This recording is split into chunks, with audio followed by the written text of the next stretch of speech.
this game ends up going the distance here, simply because...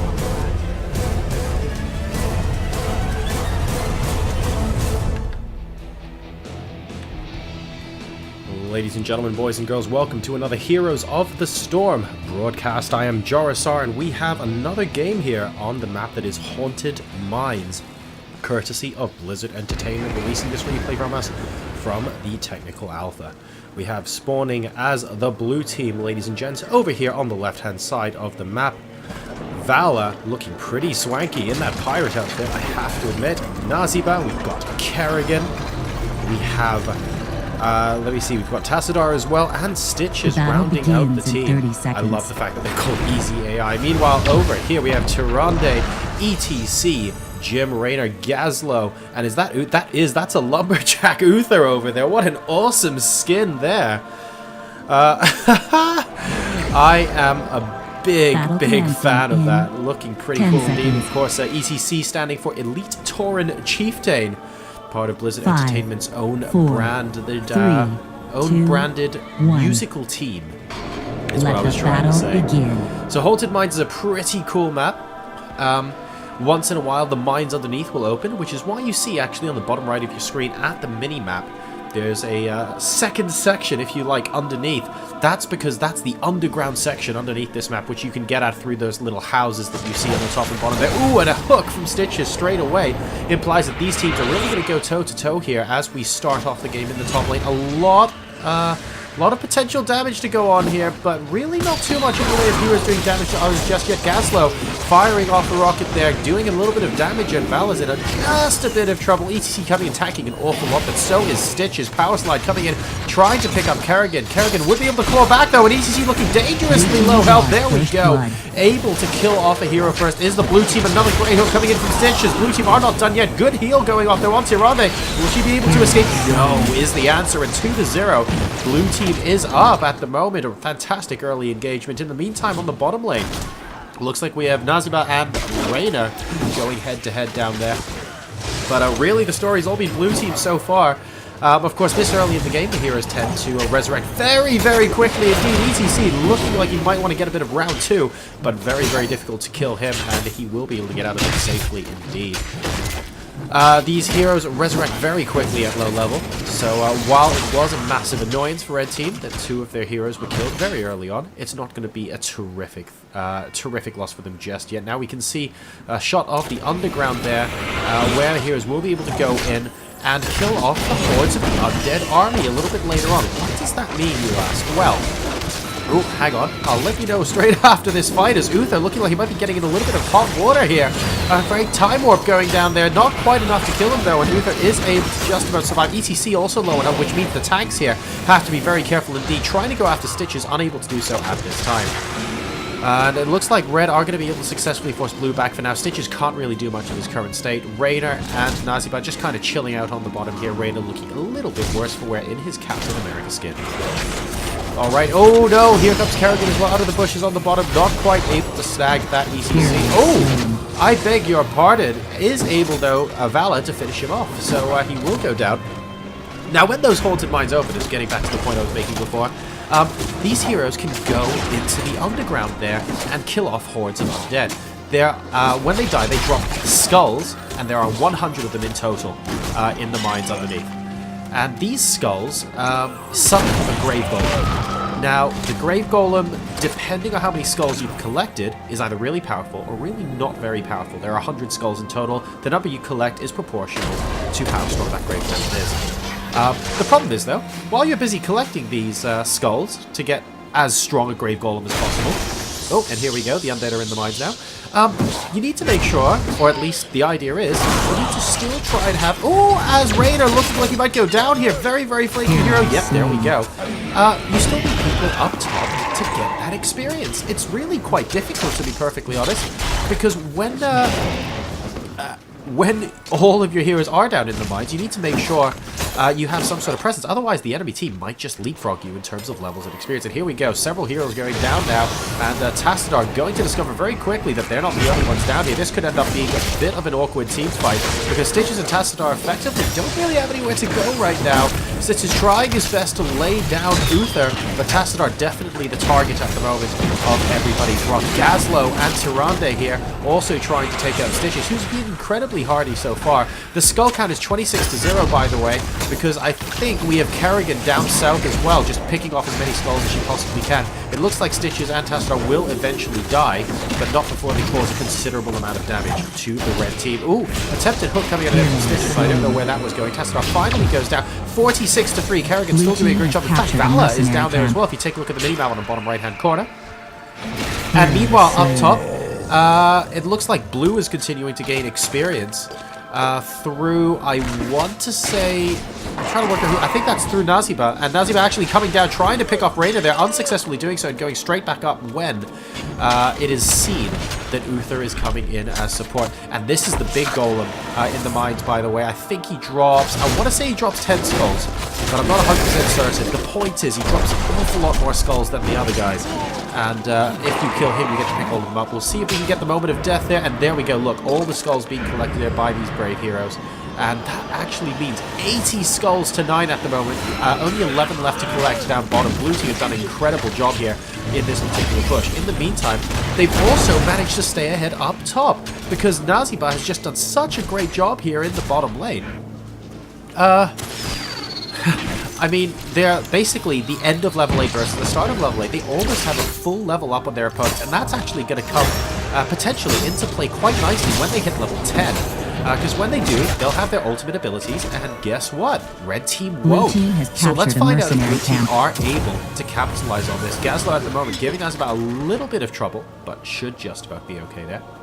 80-11 with 9 skulls left to collect, and nobody is actually down bottom at the moment. I think...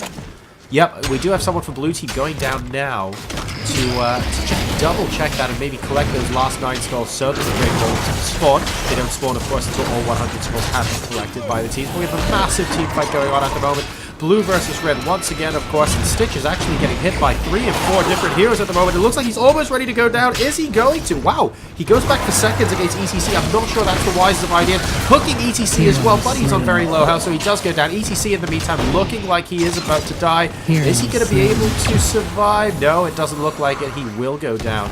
So Kerrigan running for her life right now. Rainer trying to chase. Will he be able to get her before she hits the wall? Yes, she will. So she's going to go down there. Rainer, though, looking like he's in a bit of trouble. Naziba picking up the spoils, and Vala in a great supporting role. They're doing a lot of damage. Uther, in the meantime, is back. But, well, Naziba's going to be pestering him with spiders for a little bit. They have to be careful, though. Neither of these heroes are particularly tanky, and Uther certainly is. But the 2v1 looking like it's going to be enough in this particular situation. But there is the stage dive from Elite Torrent Chieftain. And Vala is regretting extending to try and kill off Uther there. Very well played by ETC. Alright, here come the Grave Golems, guys. They're going to be popping out of the ground very shortly indeed. And when they do, you'll see them as big, there we go, big creatures on the minimap as well as big creatures in real life. Notice the red one, much smaller than the blue one for obvious reason. 89 skulls versus 11. Now this affects the amount of damage it does. It also affects the amount of hit points that the Grave Golem has. So, very important here, and Blue might be able to get a lot of damage done by supporting the Golem in this push, and here we go. They are up top. Red team, though, they're also down bottom. It's true that their Golem is nowhere near as powerful, but they have a large number of heroes here trying to help out. So that could end up being a pretty good counter push, despite the weaker Golem. Let's see if they're able to make it count. Here comes the Starfall. Stitch is here trying to fend off ETC, but ETC is just so tanky. And Stitches goes down here. Rainer, Tyrande, and is that Uther? Yes, it is Uther. Now in pursuit of these kills down here. Red team actually doing a great job pushing. In the meantime, Kerrigan and Naziba up top, doing their best to support their Golem. The red Golem's almost dead. The blue one's still about 2/3 hit points, so this push is going to last a lot longer for blue. But red have done an awful lot of damage. If you take a look at the minimap, red have arguably made more progress than blue in terms of getting onto their half. Red team has destroyed a fort. So an incredible job here so far, but the blue Golem is still at large. Will Zach and B. Corbin here be able to push that Golem just a little bit further? It's looking like they might be able to at the moment. We have red heroes actually using their Hearthstone to move back into their base to try and counteract this. In the meantime, by the way, experience is more or less leveled out. Both teams are at level 13 with blue team now only a fraction fraction of a level above red. And it looks like, there we go, the blue golem finally getting destroyed there. ETC there to help out tanking the damage.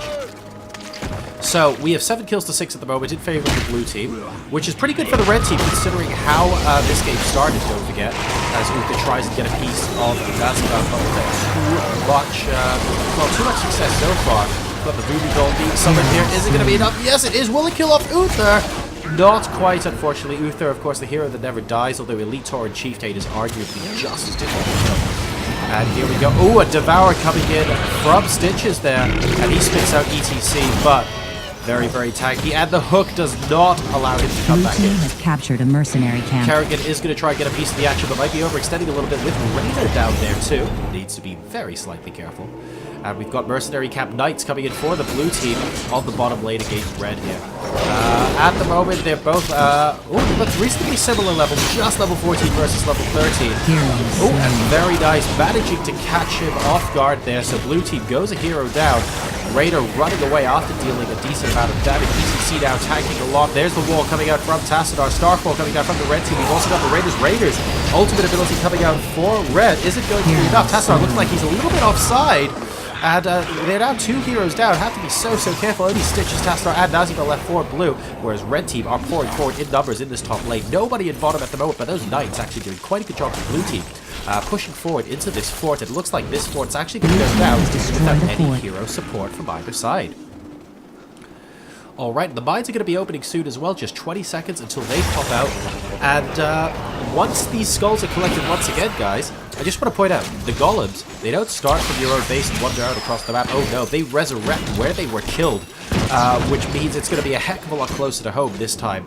So let's see how much damage both these teams can get done. It looks like they're taking out as many mercenary camps as they possibly can at the moment. Both teams taking their own mercenary camps right now. Blue team has captured a mercenary camp. And, well, it looks like we're set for a little bit of a showdown going into the mines right now. Blue team making a head start with, wow, Vala doing a very good job picking up those early skulls, going up to 9 skulls versus 0 already. Now 10 at 90. In the meantime, we have Red team trying to hijack the mercenary camps, and oh no, it looks like they're going to be able to get that. Tyrande now trying to steal them from Raider, using his ultimate, completely zoning out blue team, and might even be able to get both kills. Stitches is so close! But it will not be enough. Uther is there as well. And wow, stealing the mercenary cap is a big blow there for blue team, because now red team are able to seriously push on this bottom lane. Let's see how much damage they can get done. In the meantime, more skulls are being collected. In the bottom there, it's 34-0 at the moment. But red team are saying, you know what, guys, you get as many skulls as you want, because we are going to destroy your base. And I have a big feeling here that blue team are going to have to react to this very soon indeed. Red team are being very aggressive. They're now ahead in kills 10-8, and they're both at level 16. Red team actually taking the lead in experience now as well. What on earth is going to happen? Kerrigan trying to get a piece of Gazlo right now, but Gazlo able to move out in time. The palace is under attack from blue team. They have to bring all their heroes back. Indeed, they do very properly indeed. Uther, getting it very low there. Need to be careful about fighting this close to the palace of blue team.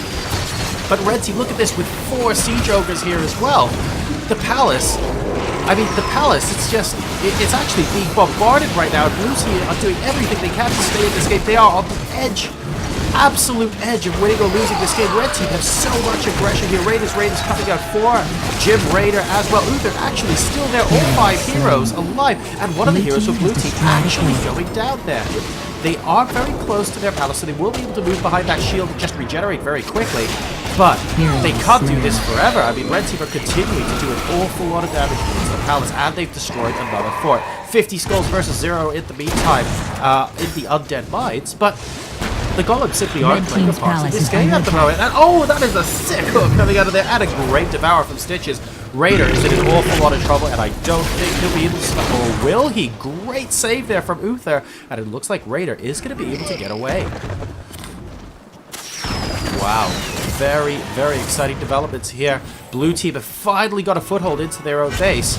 But to be honest, red team have done an awful lot of damage. Arguably more than a golem would have done in this situation, frankly. It's just been very good from red team so far. That push was beautiful, and now the teams are going to get back to trying to pick apart as many things as they can inside the mine. By the looks of things, Tassadar is actually heading down there at the moment to see if he can clean up a couple of extra skulls. Great hook there on Raider once again from Stitches. He keeps trying to evade Stitches, but seems unable to do so at this time. Taronde coming out now as well. Tried to pick apart a couple of heroes and maybe try and scatter them a little bit. Looks like he will successfully do that. The Knights, in the meantime, are being recruited there by Ether. And Blue Team, wow, looking like they might try and win this game by collecting all 100 skulls at this rate, because they are up to 73 without the fly right now. Red Team might be going for another push. They don't really want Blue Team to get all 100 skulls, because that golem is just going to be so ridiculously powerful. Fantastic stage dive from Elite Tauren Chieftain, and that is going to be that for Nazareth. And the Blue Heroes really are doing their best here to grab these golems very, very quickly indeed. They're up to 80 right now, but the palace is going to be under attack very, very soon. They need to kill this off, collect all the skulls. 20 of them by the looks of things, and there we go. It's going to be 100 versus 0, but they need to get back to defend their palace. Are they going to be able to do it? Using their Heartstones now to get back, and the palace is down to 50% HP. Will Blue Team actually survive to see their 100 skull golem take to the ground? I'm really not sure. Red Team are basically suiciding right now to get to the palace, and they're going to be able to do it. Blue Team gambled and tried to get that 100 skull golem, and it was so close to coming up, but Red Team, fantastic with their pushes there, mean that they are able to seal the victory. A very, very cool game, and also goes to show that the map objectives are not everything, because Blue Team did a much better job than Red of getting those skulls and golems, but unfortunately for them, Red Team just was so good with their pushes that it ended up not mattering. So this has been another fantastic Heroes of the Storm game, guys. I hope you've enjoyed it. I'm looking forward to playing more games on the client very soon and recording some of those for you as well. My name is Jarasar. Don't forget to subscribe to the YouTube channel. Follow me on Twitter and Facebook at facebook.com and twitter.com/Jarasar respectively. We'll see you next time.